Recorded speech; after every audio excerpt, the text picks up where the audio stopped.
यह कहानी है दो ऐसे बच्चों की जिनके पास रहने को छत नहीं थी और ओढ़ने को कंबल। उनके जीवन में कुछ था तो सिर्फ अपमान और भूख। लेकिन इन बच्चों ने शहर के सबसे अमीर आदमी की मदद की, और कैसे यह जानकर आपकी आंखों से आंसू आ जाएंगे। शहर की सर्द सुबह थी और कोहरा अभी छंटा भी नहीं था कि फटी हुई एक पुरानी बोरी के नीचे दबे दो शरीर थरथरा उठे। यह थे आर्यन और गुड़िया। आर्यन की उम्र महज 10 साल होगी, लेकिन कंधों पर जिम्मेदारी किसी बुजुर्ग से कम नहीं। और उसकी छोटी बहन गुड़िया, जिसकी उम्र मुश्किल से 7 साल रही होगी, जिसकी आंखों में बचपन की चमक अब भूख की गहराई में खोती जा रही थी। उनके पास ना घर था, ना ही कोई अपना, बस एक फटी हुई कमीज थी जिसके छेद से ठंडी हवा उनके सीने को छलनी कर देती थी। माँ बाप कोई नहीं, कहाँ चले गए, कब चले गए, किस हाल में गए, यह सवाल अब उनकी यादों में भी धुंधले पड़ चुके थे। आर्यन ने गुड़िया का हाथ कसकर पकड़ा और बोला, गुड़िया, आज हिम्मत मत हारना। कल रात भी हम खाली पेट सोए थे। आज कम से कम एक वक्त की रोटी का जुगाड़ करना ही होगा। वे जाकर शहर के सबसे बड़े होटल रॉयल पैलेस के बाहर खड़े हो गए। वहां से निकलने वाली खुशबू उनके पेट की आग को और भड़का रही थी। तभी एक आलीशान कार रुकी। एक अमीर आदमी अपने बच्चों के साथ उतरा, जिन्होंने कीमती जैकेट और जूते पहने थे। गुड़िया धीरे से आगे बढ़ी। उसके हाथ कांप रहे थे और बोली, बाबूजी, 2 दिन से भूखी हूं। भगवान के नाम पर 5 रुपए दे दो।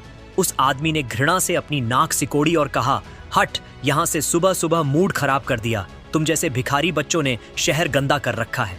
इतना कहकर उसने गुड़िया को जोर से पीछे धकेला। गुड़िया का पैर फिसला और वह सीधे सड़क के किनारे भरे गंदे नाले के पानी में जा गिरी। उसके हाथ छिल गए और कीचड़ उसके चेहरे पर लग गया। वह रोने लगी। आर्यन भागा भागा आया और उसे उठाया। आसपास के लोग मदद करने के बजाय रुक कर तमाशा देखने लगे।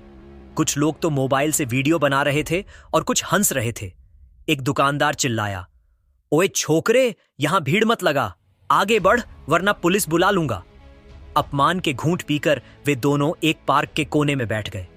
आर्यन ने अपनी फटी कमीज के कोने से गुड़िया का चेहरा साफ किया। आर्यन की आंखों में आंसू थे, पर वह रो नहीं सकता था।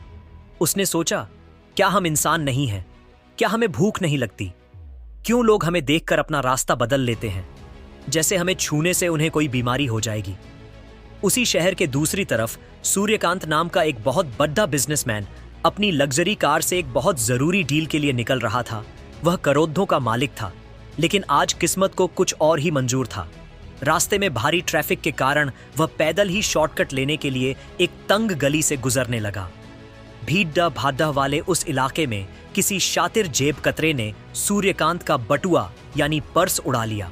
उस बटुए में न केवल रुपये थे, बल्कि उनके जरूरी कार्ड्स और उस डील के पेपर की चाबी भी थी। जब सूर्यकांत को एहसास हुआ कि उनका पर्स चोरी हो गया है, तो उनके पैरों तले जमीन खिसक गई। वह घबराकर लोगों से मदद मांगने लगे। वह एक आदमी के पास गए और बोले, साहब, मेरा सब कुछ लुट गया, मेरा पर्स चोरी हो गया है, उसमें मेरी फैक्ट्री की चाबियां और जरूरी कागजात थे। मुझे बस एक फोन करने दीजिए, मैं आपका एहसान कभी नहीं भूलूंगा। उस आदमी ने सूर्यकांत को ऊपर से नीचे देखा। सूर्यकांत के कपड़े पसीने और धूल से खराब हो चुके थे। उस आदमी ने सोचा, कोई ठग है। उसने कहा, नया तरीका निकाला है भीख मांगने का, जाओ यहां से, मुझे देर हो रही है। सूर्यकांत हैरान थे। जो कल तक दूसरों की मदद करते थे, आज वही सड़क पर लाचार थे। कोई उन पर विश्वास नहीं कर रहा था। हार मानकर वे चौराहे के पास एक बेंच पर सिर पकड़ डिचकर बैठ गए। वहीं आर्यन अपनी बहन के साथ एक टूटा कटोरा लेकर सड़क के किनारे बैठ गया। दिन चढ़ता गया, धूप तेज होती गई। कटोरे में कभी 2 रुपये, कभी 5 रुपये और कई बार कुछ भी नहीं। भूख जब रोज की मेहमान बन जाए तो इंसान खुद से भी नजरें चुराने लगता है। शाम तक दोनों के पास सिर्फ इतने पैसे थे कि एक सूखी रोटी भी पूरा पेट नहीं भर सकती थी। गुड़िया ने धीमी आवाज में पूछा, भैया, आज खाना मिलेगा ना? आर्यन ने झूठी मुस्कान के साथ कहा, हाँ, कुछ ना कुछ हो जाएगा। लेकिन आर्यन जानता था, आज फिर दोनों को आधे पेट सोना पड़ेगा। और तभी किस्मत ने एक ऐसा मोड़ लिया जिसके बारे में इन बच्चों ने कभी सोचा भी नहीं था। जब वह चलते हुए अपने रास्ते जा रहे थे, तब आर्यन का पैर किसी चीज से टकरा गया। नीचे देखा तो एक पुराना फटा हुआ पर्स पड़ा था। आर्यन ने उसे उठाया। उसने पर्स खोला और अगले ही पल उसकी आंखें फैल गईं। उसके अंदर 500 के नोटों की गड्डी थी। पूरे 5,000 रुपए। इतने पैसे उन बच्चों ने अपनी पूरी जिंदगी में एक साथ नहीं देखे थे। गुड़िया की आंखें चमक उठीं। उसने अपनी चोट का दर्द भुला दिया और बोली, भाई भाई देखो, इतने सारे पैसे, आज हम गरम गरम समोसे खाएंगे, मैं दूध भी पीऊंगी, और भाई तुम्हारे लिए एक कंबल भी आ जाएगा, अब हमें ठिठुरना नहीं पड़ेगा। आर्यन के हाथ कांप रहे थे। एक तरफ उसकी बहन की भूख और उसकी छिल्लन थी, और दूसरी तरफ वे पैसे। समाज ने उन्हें सिर्फ धक्के दिए थे, तिरस्कार दिया था। आज मौका था कि वे उन पैसों से अपनी दुनिया बदल सकें। लेकिन जैसे ही दोनों आगे बढ़े, उन्हें सड़क के किनारे एक आदमी बेचैनी से इधर उधर देखता दिखा। उसके कपड़े अच्छे थे, चेहरा थका हुआ और आंखों में डर साफ दिख रहा था। वो आदमी हर किसी से पूछ रहा था, भाई साहब थोड़ी मदद कर दीजिए, कुछ पैसों की जरूरत है। लेकिन कोई नहीं रुक रहा था। कुछ लोग उसे धक्का देकर आगे बढ़ गए, कुछ ने ऐसे देखा जैसे वह कोई भिखारी हो, और आखिरकार वह आदमी थक कर फुटपाथ पर बैठ गया। वह सूर्यकांत था, शहर का नामी व्यापारी। लेकिन इस वक्त उसकी हालत उन गरीब बच्चों से भी बदतर लग रही थी।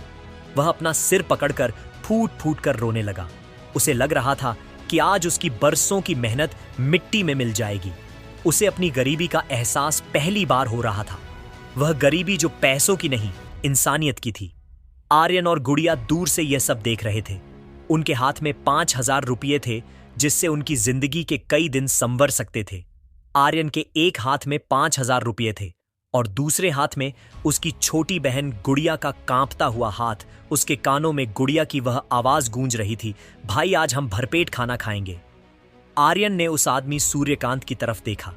वह शख्स जो कपड़ों से तो राजा लग रहा था, लेकिन इस वक्त उसकी बेबसी किसी भिखारी से भी ज्यादा गहरी थी।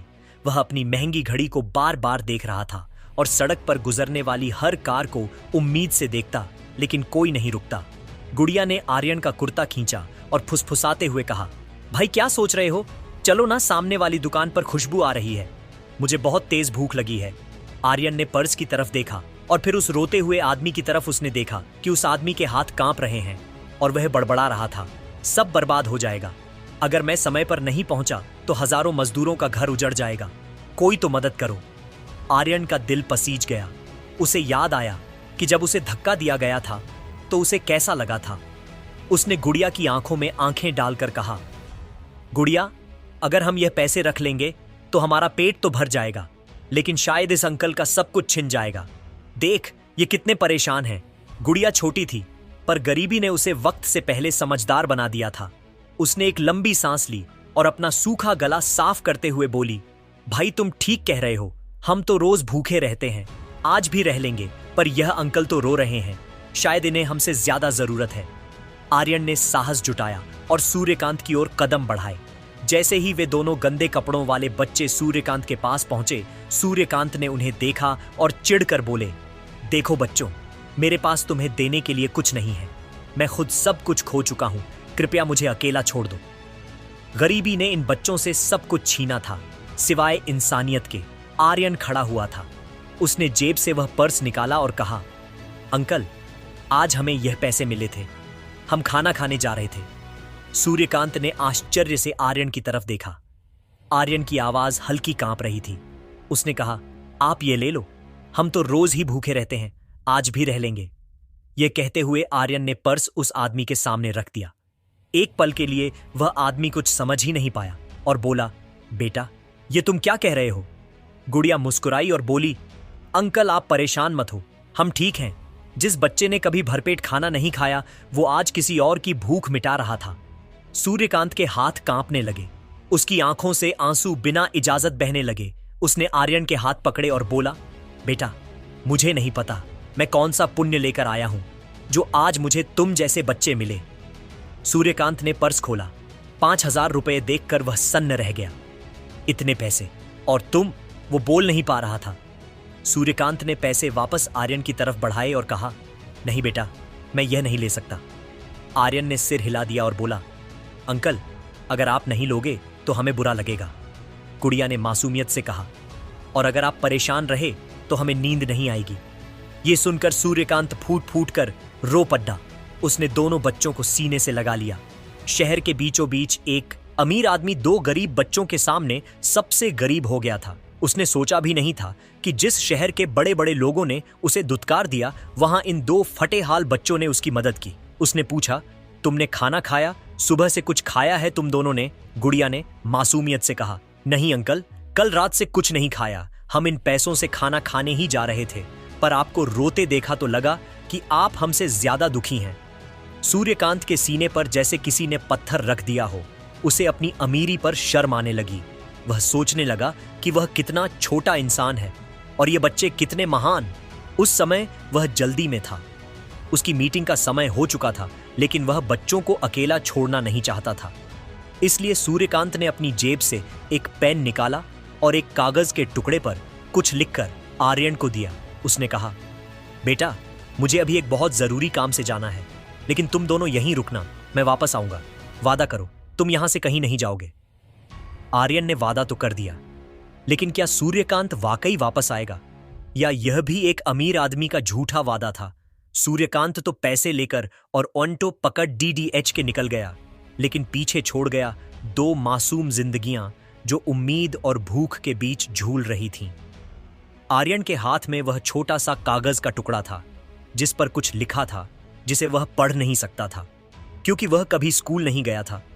गुड़िया ने अपनी सूखी हुई आंखों से कार को ओझल होते देखा और फिर आर्यन का हाथ पकड़ पूछा, भाई, क्या वह अंकल सच में वापस आएंगे या उन्होंने भी बाकी लोगों की तरह हमें टाल दिया?